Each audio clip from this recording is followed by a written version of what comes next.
এই হলো আইডি কার্ডের ফটোকপি, এটা হলো দোকানের ট্রেড লাইসেন্স, এটা জমির কর্চা, এটা 2 কপি ছবি।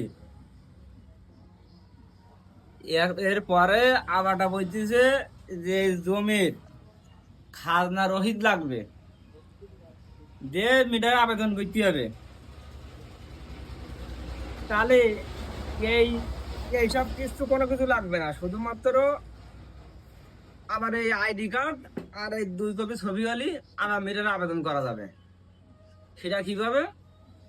ওই 3,000 টাকা দিলি ঠিকছে, তখন ওই ওরা মিটার দিয়ে যাবে।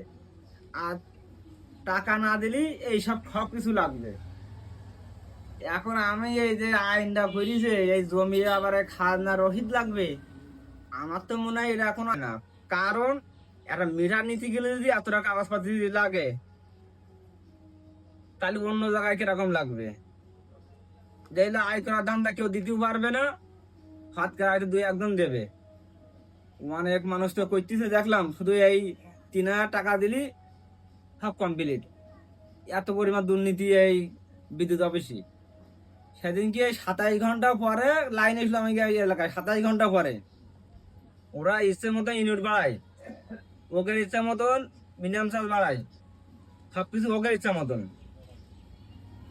তাহলে আমাদের এখন ধারণা, আমি একদম দোকানদার মানুষ, আমার লাগবে একটা ট্রেড লাইসেন্স, একটা আইডি কার্ডের ফটোকপি লাগবে। আর আমি মিটার যদি কোনো সময় সরাই নিয়ে যায় কিংবা বাদ দিয়ে দিই, তার জন্য 500 টাকা জামানত দিতে হবে, নেবে এরকম। তা না করিয়ে আমার যদি এত টাকা আশা দিলে যে আমার যদি লাগে, তাহলে আমি দিতেও পারবো না, আমি মেরা নিতেই পারবো না। আমি এখন 400 টাকার উপরে বিল দিই, আমার দোকানে বিল দিই 400 টাকার উপরে। আমার তো 400 টাকা বিল ওঠে না, সর্বোচ্চ বিল ওঠে আমার 200 টাকা। ওই জায়গায় সাইটে মিটার ছিল আমার, 200 টাকা আমার বিল ওঠে। আমি কেন 200 টাকা প্রতি মাসে জরিমানা দিয়ে যাবো মানুষের? এটা হলো দুর্নীতি।